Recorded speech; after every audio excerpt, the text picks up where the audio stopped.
श्री धनंजय भीमराव महादिक। धन्यवाद सर, आपने मुझे the anti national doping bill 2022 पर बोलने का मौका दिया। सर, राज्यसभा में ये मेरा पहला स्पीच है। मैं हमारे प्रधानमंत्री मोदी जी, हमारे राज्य के नेता उप मुख्यमंत्री देवेंद्र फडणवीस जी, हमारे प्रदेश के अध्यक्ष चंद्रकांत दादा जी, इन सब का आभार व्यक्त करता हूं जिनकी वजह से मैं आज यहाँ पे खड़ा हूं। हम सब जानते हैं अध्यक्ष जी, यूनेस्को ने 2005 में वाडा की स्थापना की थी, वर्ल्ड एंटी डोपिंग एजेंसी। वाडा को डोपिंग रोधी नियमों को लागू करने के लिए देशों को राष्ट्रीय डोपिंग रोधी संगठन की आवश्यकता होती है। इसलिए भारत में 2009 में नाडा की स्थापना की गई, नेशनल एंटी डोपिंग एजेंसी।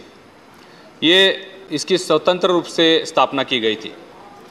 लेकिन सर, हमारे देश में डोपिंग नियंत्रण कार्यक्रम को नियमित करना, डोप प्रशिक्षण करना, किसी उल्लंघित मामले को दंडित करना, इसके लिए डोपिंग रोधी कोई कानून नहीं है। खेल संबंधी स्थायी समिति ने देखा कि इसके लिए सीधा और सरल कोई प्रावधान नहीं है। डोपिंग करते हुए अगर कोई पकड़ा जाता है तो उसे अगर कोई सज़ा होती है तो अदालत में इसकी चुनौती देता है। इसके लिए उसके खुले प्रावधान हैं और इसीलिए खेल समिति विभाग ने 2020-21 में डोपिंग रोधी कानून की सिफारिश यहाँ पे की है। सर, यह कानून लाने की वजह क्या है? हमारे देश में खेल का और खिलाड़ियों का स्तर बढ़ रहा है, मजबूत हो रहा है और यह बिल इसे और मजबूत करेगा। इस खेल के खिलाड़ियों को मजबूत करने के लिए, इनके कल्याण करने के लिए ये बिल लाया गया है और मैं इस बिल का समर्थन करता हूं, स्वागत करता हूं। मैंने अभी कहा कि देश में खेल का स्तर और खिलाड़ियों का स्तर बढ़ रहा है, ये मैंने ऐसे ही नहीं कहा था। हाल ही में जो टोक्यो में ओलंपिक्स हुआ सर, हमने देखा वहाँ पे इतिहास में पहली बार हमें 7 मेडल्स मिले हैं। बर्मिंघम में अभी जो प्रतियोगिताएं चल रही हैं वहाँ पे 10 से ज़्यादा मेडल्स हमने पाए हैं। पैरा ओलंपिक्स में इतिहास में सबसे ज़्यादा मेडल्स हमने पाए हैं। और इसमें खिलाड़ियों के साथ साथ सर, सरकार का भी बहुत बड़ा योगदान इसमें है, मैं समझता हूँ। हमारे सभी खेल मंत्री, अनुराग जी ठाकुर हो, रघुवेंद्र राठौर जी हो, किरेन रिजिजू हो, हमारे प्रधानमंत्री मोदी जी के नेतृत्व में पिछले 8 सालों में इन्होंने जो काम किया है, खेलो इंडिया जैसा प्रोग्राम, साई सेंटर जैसे जो सेंटर्स अभी देश भर में लागू किए जा रहे हैं, जिसकी वजह से ग्रामीण स्तर का टैलेंट ढूंढा जा रहा है। सर, मुझे याद है 2015-16 में जब मैं लोकसभा में था, स्पोर्ट्स बिल वहाँ पे लाया गया था, तब मैं वहाँ पे खुद बोला था स्पोर्ट्स बिल पे, ये आज का युवा स्पोर्ट्स की तरफ आकर्षित नहीं हो रहा है। पेरेंट्स उसको स्पोर्ट्स में जाने की अनुमति नहीं दे रहे क्योंकि उनको भरोसा नहीं है कि स्पोर्ट्स से उसका घर चलेगा, स्पोर्ट्स से उससे घर में पैसा आएगा, वो अपनी रोजी रोटी कमा पाएगा, इसका भरोसा पेरेंट्स को नहीं है, इसलिए पेरेंट्स उसको अलाउ नहीं कर रहे। लेकिन आज की स्थिति क्या है सर? आज साई सेंटर्स हो, खेलो इंडिया के प्रोग्राम के माध्यम से आप देखेंगे करोड़ों रुपए, लाखों रुपए ग्रामीण स्तर के लोगों को मिल रहा है। आज प्रो कबड्डी लीग सर, मेरे कोल्हापुर का एक बच्चा 1.5 करोड़ रुपए उसको कबड्डी प्रो लीग में आज एक बच्चे को साल में मिल रहा है सर। अच्छी कीमत आज सालाना उनको मिल रही है। कुश्ती की आज प्रतियोगिता हो रही है सर, 50-50 लाख का इनाम आज बच्चों को मिल रहा है। तो मैं केंद्र सरकार को सराहना चाहता हूं कि उनकी प्रयास से आज इन स्पोर्ट्स पर्सन को ज़्यादा आमदनी हो रही है। उनके खुराक की चिंता हमको होती थी सर पहले, लेकिन आज वो चिंता नहीं हो रही है क्योंकि ग्रामीण स्तर से, छोटे छोटे घरों से, ये सब साधारण घरों से बच्चे आते हैं, उनको आज ये अच्छे तरह से पैसा मिल रहा है। हमारा देश दुनिया का सबसे युवा देश है, 65% हमारे देश के युवा है और ये एक युवा कल्चर, स्पोर्ट्स कल्चर बनने जा रहा है, जिसमें स्पोर्ट्स का बहुत बड़ा योगदान हो रहा है। मैंने जैसे कहा सर, इनाम ज़्यादा मिल रहा है, इसलिए शॉर्टकट्स के इस्तेमाल भी ज़्यादा हो रहे हैं। जैसे मैंने बोला कि स्तर बढ़ रहे हैं, मेडल्स बढ़ रहे हैं, तो डोपिंग के केसेस भी बढ़ रहे हैं सर। डोपिंग के मामले में वाडा ने जो 2019 में जो एक सर्वे किया था, उसमें जो उल्लंघन के मामले आए थे, उसमें भारत सबसे आगे था सर। 2019 में जो सर्वेक्षण किया था, 4004 केसेस भारत के जो टेस्ट किए गए थे, उसमें सबसे ज़्यादा 225 लोग बाधित पाए गए थे। यूएसए के जो 11,213 लोगों का टेस्टिंग किया गया था, उनमें सिर्फ 194 लोगों को बाधित पाया गया था। रशिया के 9,516 लोगों को टेस्टिंग किया गया था, उसमें से सिर्फ 85 लोगों को बाधित पाया गया था। मतलब इंडिया के सबसे ज़्यादा बाधित पाए गए थे। इसमें अगर एनालिसिस किया जाए तो बॉडी बिल्डिंग के 22% लोग थे, साइकिलिंग के 14% लोग थे, एथलेटिक्स के 18% लोग थे और वेट लिफ्टिंग के 13% लोग थे सर। इसे हमें बहुत गंभीरता से देखना पड़ेगा सर, क्योंकि ये जो लोग आजकल जो सप्लीमेंट्स ले रहे हैं, ये बाज़ार में बहुत सीधी तरीके से मिलते हैं, ऑनलाइन मिलते हैं, और ये देने वाले और कोई नहीं है, हमारे डॉक्टर्स हैं, हमारे जो हेल्पर्स हैं, हमारे जो मसाज करने वाले लोग हैं, उन्हीं से ही मिलता है। जो मसाज करने वाला था वो बोलता है सर ये दूसरा वाला एथलीट ये ले रहा है, आपको ये लेना चाहिए, ये दवाई ले रही है, ऑर्गेनिक दवाई है, आप लेनी चाहिए।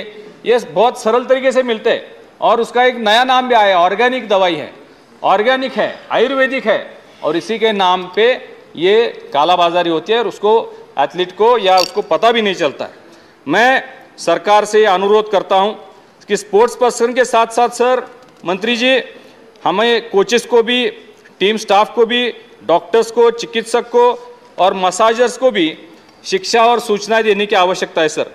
क्योंकि जब हम अंतर्राष्ट्रीय क्रीड़ाओं में सहभाग लेते हैं, जैसे ओलंपिक्स हो, कॉमनवेल्थ गेम्स हो, वर्ल्ड गेम्स हो, जैसे अभी जितने भी स्पर्धाएं हो रही हैं, अगर हम उनमें सहभाग लेते हैं तो उनके कानून हमें मालूम होने चाहिए। ये सभी कंपटीशन सर वाडा के नियमों के अधीन चलते हैं और हमें उनके नियम मालूम होने चाहिए। 4 साल में एक बार ये स्पर्धाएं होती है, इसके लिए हमारे बच्चे, हमारे एथलीट्स, हमारे स्पर्धक कितनी मेहनत करते हैं। एक दिन में उनका इवेंट होता है, एक मौका उनको मिलता है, और उस मौके के बाद अगर वो डोपिंग टेस्ट में जाते हैं तो उनकी पूरी लाइफ बर्बाद हो जाती है, उनका पूरा परिवार खत्म हो जाता है सर। और अगर वो पाए जाते हैं तो उनको मेडल छीन लिए जाते हैं, उनकी ट्रॉफीज छीन ली जाती है, उनके सर्टिफिकेट छीन लिए जाते हैं, उनकी नौकरी चली जाती है, उनका परिवार बिखर जाता है सर। और इसलिए जब वो पॉजिटिव होते हैं उनकी लाइफ बर्बाद हो जाती है, उनकी गांव में बदनामी होती है, उनके देश की भी बदनामी होती है। तो आगे जाके उनको किसी और प्रतियोगिता में सहभाग भी लेने को नहीं मिलता है सर। ये उसकी छोटी सी गलती उसकी ज़िंदगी तबाह कर सकती है। ये ट्रेनिंग के दौरान भी हो सकता है सर। जो सप्लीमेंट मैंने जिसको बताया कि जो सप्लीमेंट मिलते हैं उस पर बहुत आकर्षक एडवर्टीजमेंट होता है सर।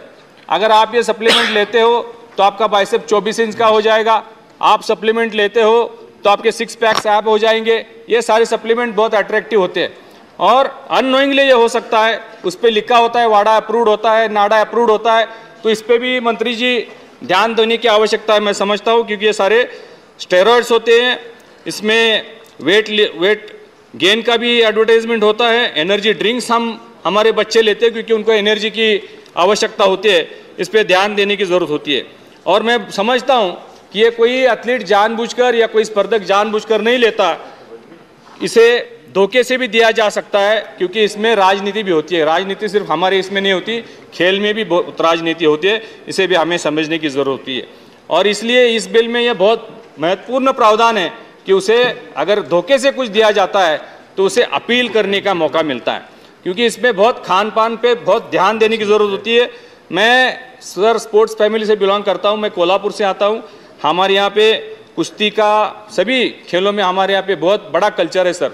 आपको याद होगा, सबको मालूम होगा, कोल्हापुर एक ऐसा गांव है, भारत को देश का पहला ओलंपिक मेडल 1952 में जो पहला ओलंपिक मेडल मिला था वो हमारे खाशाबाज यादव जी ने लाया था, वो कोल्हापुर के थे सर। और अभी भी कई सारे पहलवानों का नाम है, आपने सुना होगा, दादू चौगुले जी है, डबल हिंद केसरी थे, श्रीपति खंजनारे जी, आंदलकर पहलवान, बिराजदार जी, यहाँ पे हरियाणा के कई पहलवानों के नाम लिए थे। तो हमें भी बहुत गर्व है हमारे कोल्हापुर के पहलवानों का सर। तो मेरे पिताजी भी बहुत बड़े पहलवान थे सर, भीमराव माडिक पहलवान थे और लक्ष्मण वडार थे। मेरा बेटा सर, छोटा बेटा है मेरा, कृष्णराज माडिक, हमारे खेल मंत्री जी जानते हैं, वो वर्ल्ड फार्मूला 3 वर्ल्ड चैंपियन रह चुका है सर। फार्मूला 3 वर्ल्ड चैंपियन उसने, हमारा लोकसभा में उसका भी जिक्र हमारे अध्यक्ष जी ने किया था सर। तो हमारा कोल्हापुर में भी क्रीड़ा का बहुत बड़ा कल्चर है। हमारे वीर धवल खड़े स्विमिंग में सर वो ओलंपिक जा चुके हैं। हमारी तेजस्विनी सावंत शूटिंग में ओलंपिक जा चुकी है। राधिका बराली शूटिंग में ओलंपिक जा चुकी है। देख, बड़ा स्पोर्ट्स कल्चर है। मैं मंत्री से डिमांड करता हूं कि ये छोटे छोटे घरों में आते हैं तो स्पोर्ट्स बजट इसमें बढ़ना चाहिए, मैं डिमांड करता हूं सर। और मैं कुछ सुझाव इस माध्यम में बढ़ा रहे, हमको चिंता करने की जरूरत नहीं। तो मैं ये डिमांड करना, कुछ सुझाव देना चाहता हूं सर कि आपको इस बिल के द्वारा अवेयरनेस करने की ज़रूरत है सर, क्योंकि इसका अवेयरनेस स्कूल स्तर पे होना चाहिए। मैं खुद 7 संगठनों का मैं प्रतिनिधित्व करता हूं सर। मैं कबड्डी, पेटेंक्यू, फेंसिंग, स्विमिंग, बॉक्सिंग सभी एसोसिएशन का मैं अध्यक्ष हूं। मैं खेल को बढ़ावा देता हूं और ये एकेडमिक लेवल पे, स्कूल लेवल पे, ज़िला लेवल पे, जैसे मैंने बताया आपको, फिजियोथेरेपिस्ट को और डॉक्टर्स को सब में इस पर अवेयरनेस करने की ज़रूरत है। जैसे बताया गया कि एशिया में 6 लैब है, हमारे यहाँ पे लैब्स, आधुनिक लैब बनाने की और ज़रूरत है। अपील पैनल जो होगा, जब भी कोई बच्चा अपील करता है, जब तक उसका रिजल्ट आता है तब तक उसको कोई फाइनेंशियल असिस्टेंट देने की ज़रूरत है। मैं समझता हूँ आप उस पर थोड़ा सा ध्यान दीजिए और उसके बाद उसको बैन हमेशा के लिए ना करें, उसको फिर से दोबारा खेलने का मौका दिया जाए। जो अध्यक्ष होने चाहिए वो मुझे लगता है कोई रिटायर्ड जज हो जो थोड़े से बायस ना हो। फिर उपाध्यक्ष भी होने चाहिए, वो भी कोई कानूनी विशेषज्ञ होने चाहिए। जो सदस्य उनमें होने चाहिए वो सीनियर डॉक्टर्स या रिटायर्ड एथलीट्स होने चाहिए। ये मैं मानता हूँ। ये सुझाव मैं इस माध्यम से आपको देना चाहता हूँ।